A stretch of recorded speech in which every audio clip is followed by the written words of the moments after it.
Welcome to Beyond Our Focus. I'm Stefan, this is Amanda, and this is Breaking Prisms for February 12th, where we go over Black Mirror and the Twilight Zone. Today, Twilight Zone, Season 1. I don't know how many episodes are in Season 1. There's a lot. A lot. 20 something. Yeah. So Season 1, Episode 13, we're getting through it, called The Four of Us Are Dying. Dun, dun, dun. There's only two of us here, but you'll see the other two soon enough. Split? Maybe. Is that what this is turning into? So, we have our great narrator. The best part of the Twilight Zone right there is our narrator. Archammer, 36. A cheap man.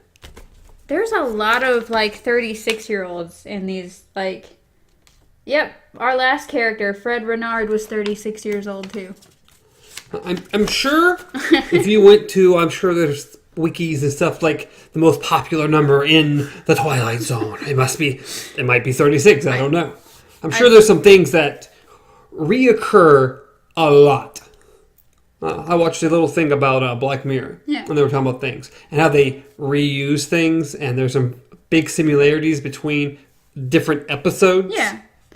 I didn't look into it, but I still want to know for sure if the bar was the same in those two episodes. I'm sure that it was. I just want to know. Just for the convenience sake of it. But anyways, we have Archammer, 36 years old. He was a salesman, a dispatcher, a truck driver, a con man, a bookie, and a part-time bartender. He was a cheap man. He's been all these things. Why would you be a part-time bartender? I assume maybe the person?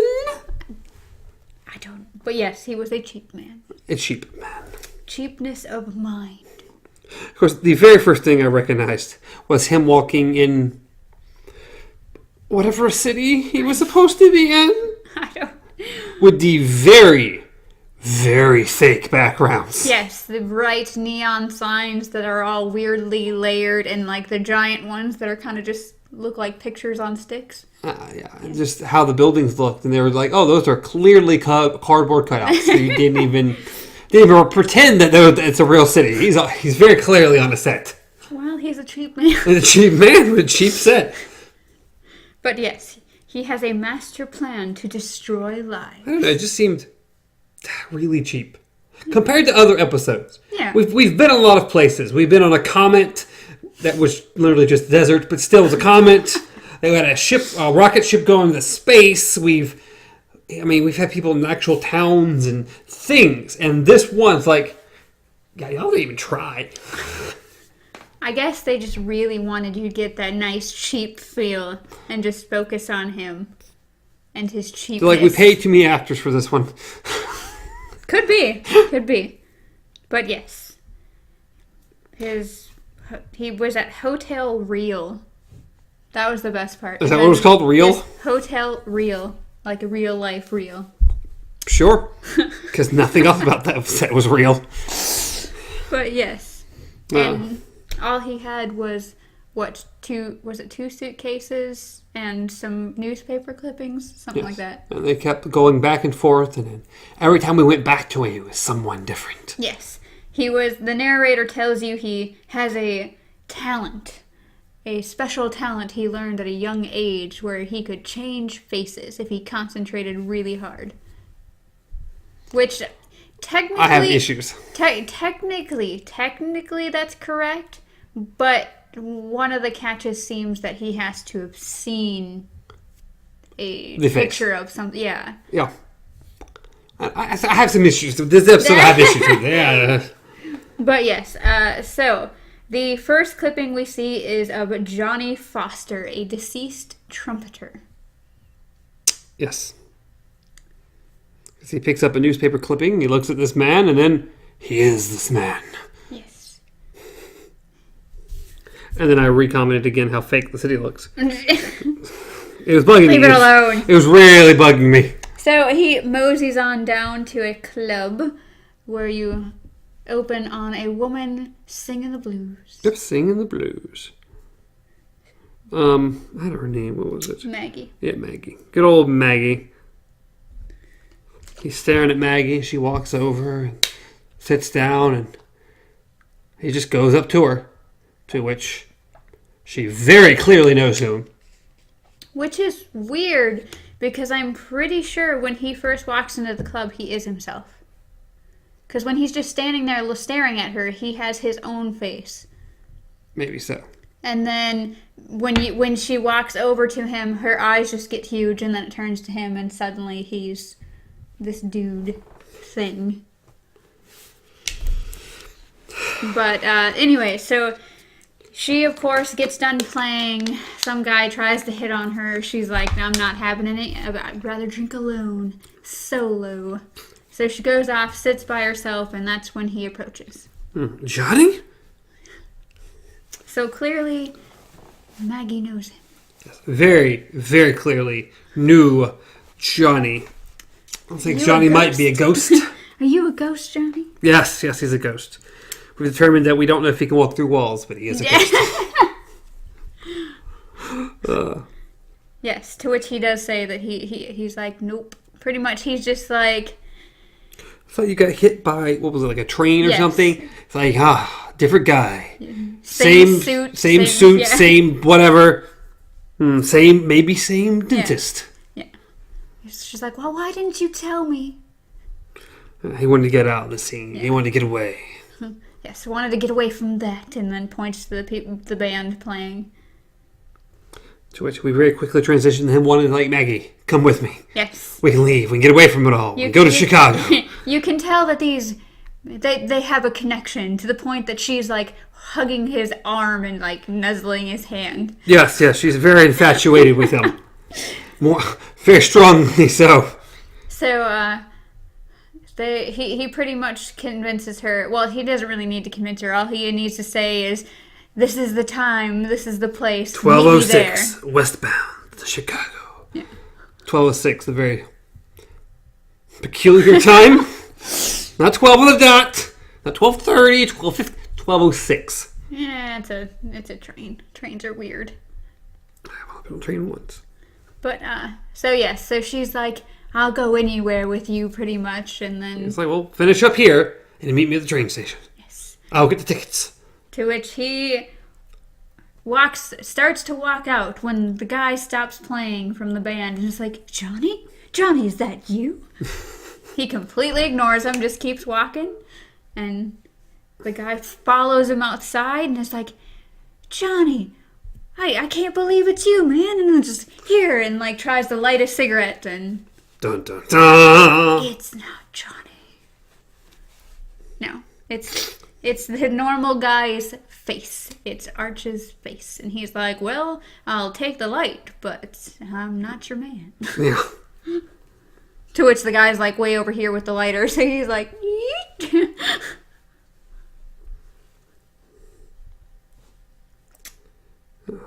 Oh, yeah. So we get back to the hotel, and he looks at a different person on the newspaper. Becomes someone else. We move over to Virgil Sterig, or Sterig, I don't know how to say his last name. Either way. So pretty much a hoodlum, a mobster, gangster guy who was shot up in a river. So once again, another dead guy. Yeah, a dead guy. He's doing well to be dead guys at the moment. So he goes to this nice little fancy house, to which very clearly, I don't even know if it's really ever clearly stated, is the mobster, the big boss mobster. Yes, Mr. Pennant. Which is funny. As soon as he walks in, the guy gets like terrified. Of course, he knows this guy's dead. Yeah. He's like, he's seen a ghost. But he just barely bumps into the TV, to which it shatters. Yes, he pretty much like stumbles back and you just go with the bottle, and it's like, he broke his picture tube. Yes, yeah, it's like picture tubes are expensive, you know. Bottle of beer you can replace. It's like, well, they're expensive and apparently extraordinarily fragile. Well, so yes, we find out that the reason why Virgil is back from the dead is to get his cut of the money. Yes. Which I want to know how he knows all these people. Besides, like, the obituary, like, how does he know that this guy owes this guy money? Like, how does he know about Virgil? I mean, I could say that most likely it's probably just decent guesswork. He shot him up. They probably, newspaper probably said he was on to some job and blah, blah, blah. And it probably had some kind of actual definition in it. And just assumed that the big mobster, the big guy, whoever killed him took the money. Yeah. So it's probably just some guesswork on his part. Well, it turned out to be right. Because apparently the guy was like, I want my cut. Like, I want my cut. And he's like, oh, it's in the drawer. Let me get it for you. Mm-hmm. You ain't gonna get nothing from me. Which drawer? He goes over there, grabs all the money. Yes. He's like, well, your cut was just 20%. But there was interest. Yes. Interest for being thrown in the river. Yes, time spent in the river accrued interest. That's getting shot in the gut, the belly. Yes. So he was like, I'm taking all of it, and puts it in his nice little suit coat pocket and goes to turn around, and next thing you know, 2 people bust through the door. And it's time to go. Yep, he's out, and of course, Mr. Pennant is immediately no longer scared, and it's just like, stop that man, he's a thief. Well, at that point, Mr. Pennant's no longer by himself. He now has his bodyguards, or whomever they may be, to beat up this guy for him. Yeah. So he runs, and he goes out the door, and this is where things start going downhill for me in this episode. He has trouble changing. He's like, he runs and he runs and he finds an alleyway and he's like, I gotta focus. He literally, the thing is, it's not even that. He didn't think he's gotta focus. The man forgets he can change his face. For the longest time, he's just trying to escape. It's like, yeah, I can change my face. I can change my face.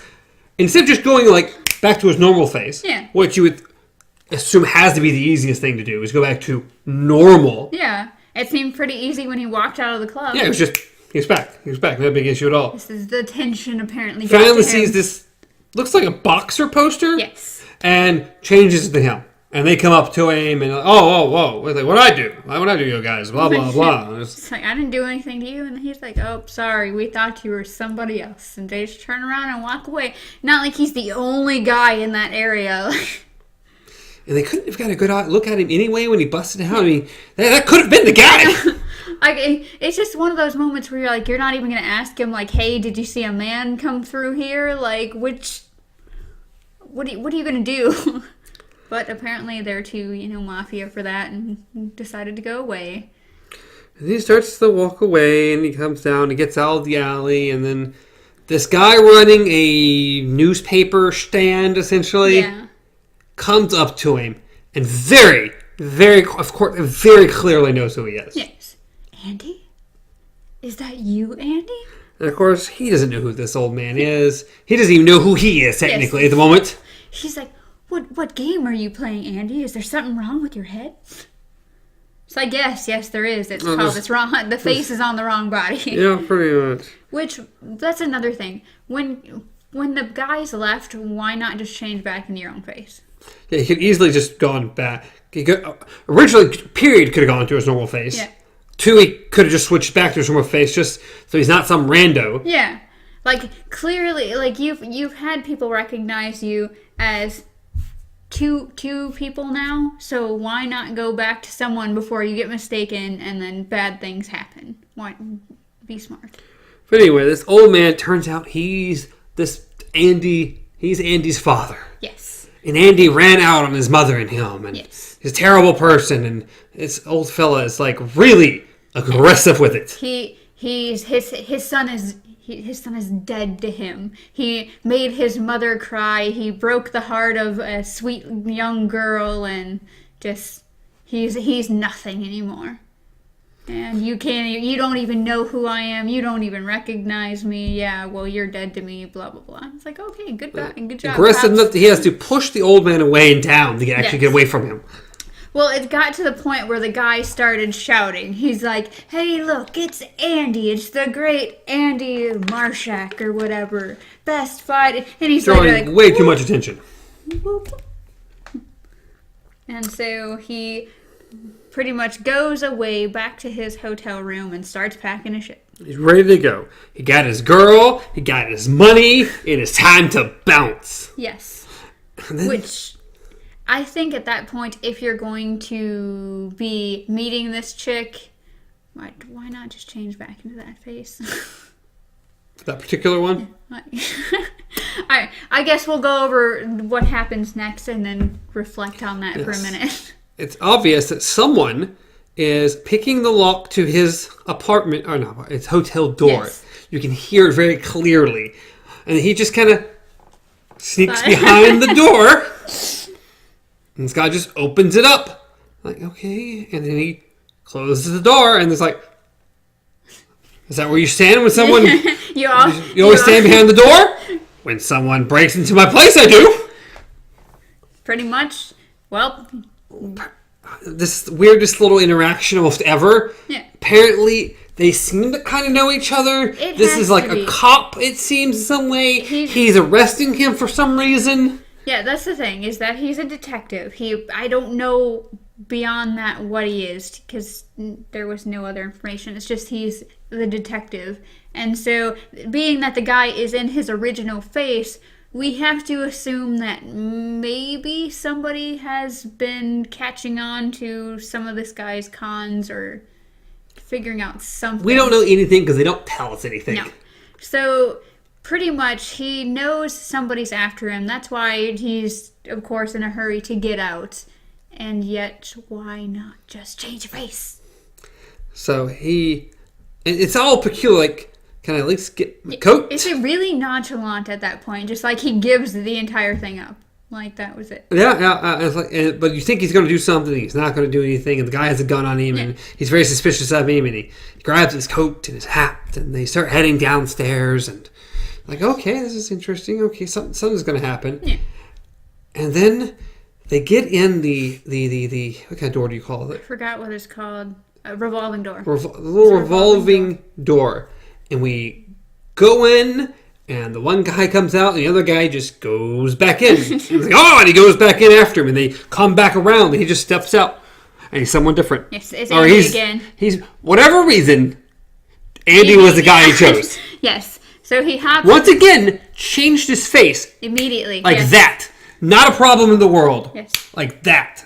So he's Andy again, and the guy's like, oh, I'm sorry. Did you see someone come out of here? No.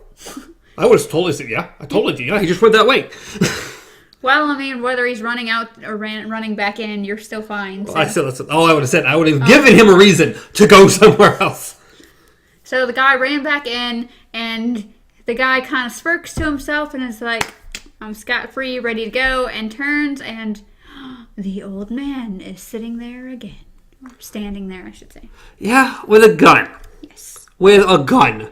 Because for whatever reason, he followed or figured out how he was in this particular area after he went and got his gun, unless he kept it at the newsstand.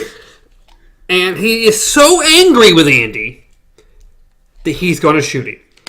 And for whatever reason, good old Arch here cannot think how to change his face to save his life. Literally save his life. He's literally like, wait... I can prove I'm not the guy you're looking for. Just let me concentrate. I gotta concentrate. And he's like literally shaking, and the guy's like, no. And kills him. Right there. Falls down, and we get some little weird montage thing between the faces or whatever. Yes, it's according to the wiki thing, that is something that actually happens. Is that his face starts changing back and forth between all of them while the guy's sitting there watching. And supposedly, the guy... This was funny. It was funny because I do, like, as I said, like to go back and read the plots to see if there was any little things. And it says that Arch is laying on the ground dying as all his four faces flick. And it's like, as the old man looks down at him, shocked. And I'm like, dude, that guy didn't look phased at all. No, he didn't. As soon as they started panning him, he looked exactly the same. Yep. Didn't seem to care a whole lot. He was just like, eh.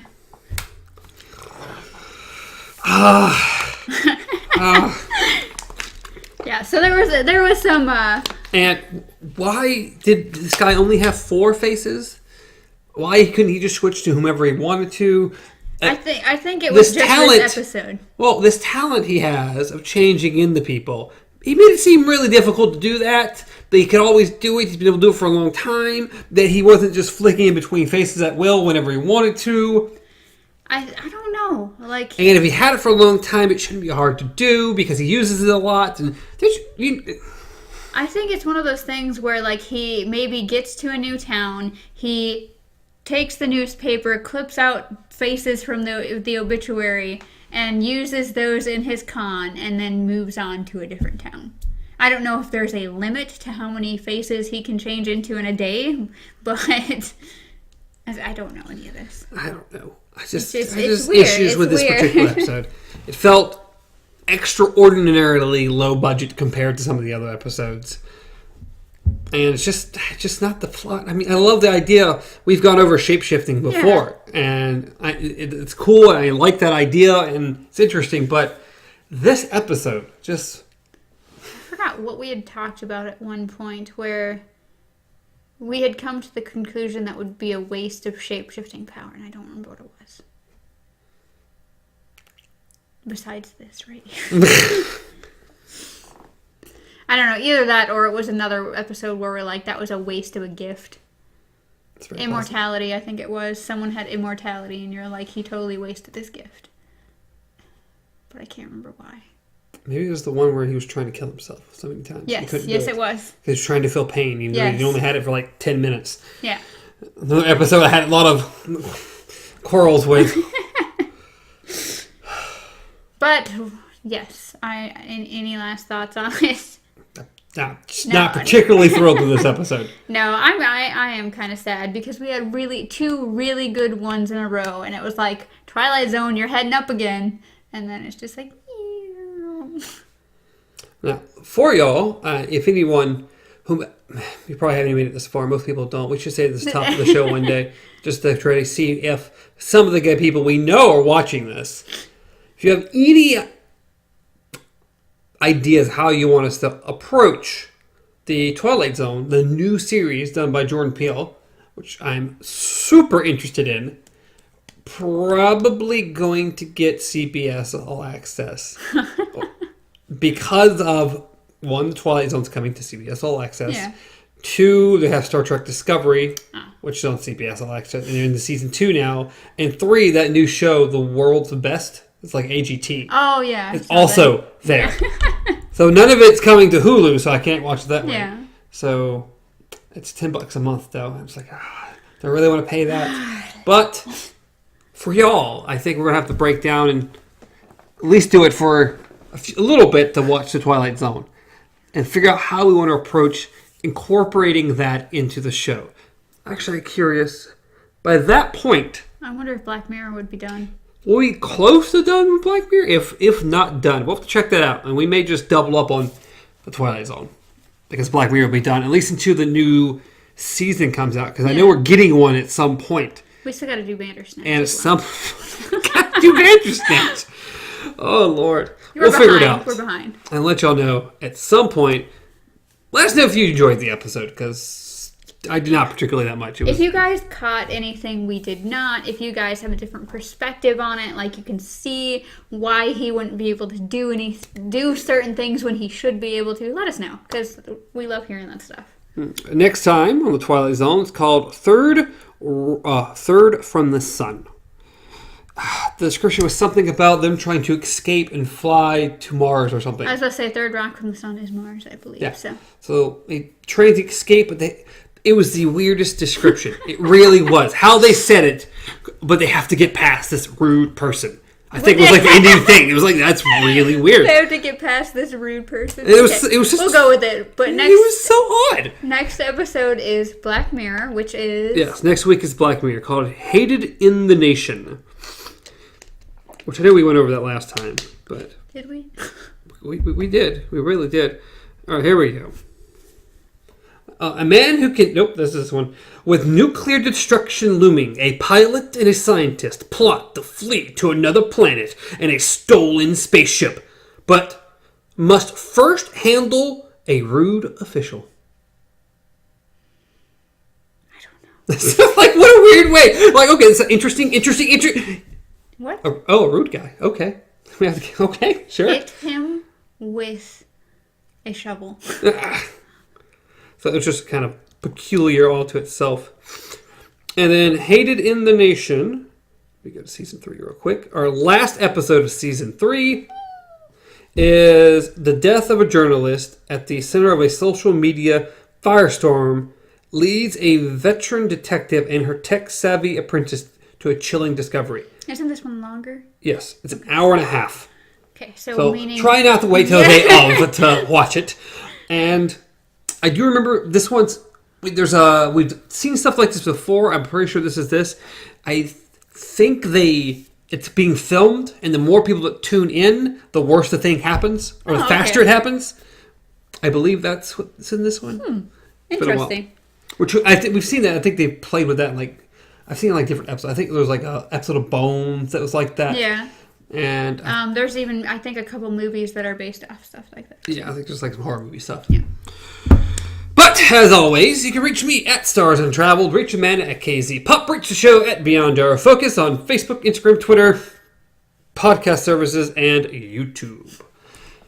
Leave some comments down below, like the video, and subscribe to the channel. Sorry, every time I... Every time you're like this. What is this? You're like this. I don't know. I don't know what she's talking about. I can't karate chop in the air. I don't get it. No, it was just you went like this, and it just reminded me of whole Skating Marine, Skating Marine. That's right, you're homeschooled. Never mind. What were y'all doing in public school? What weird stuff were you doing? Till next time. Long days and pleasant nights.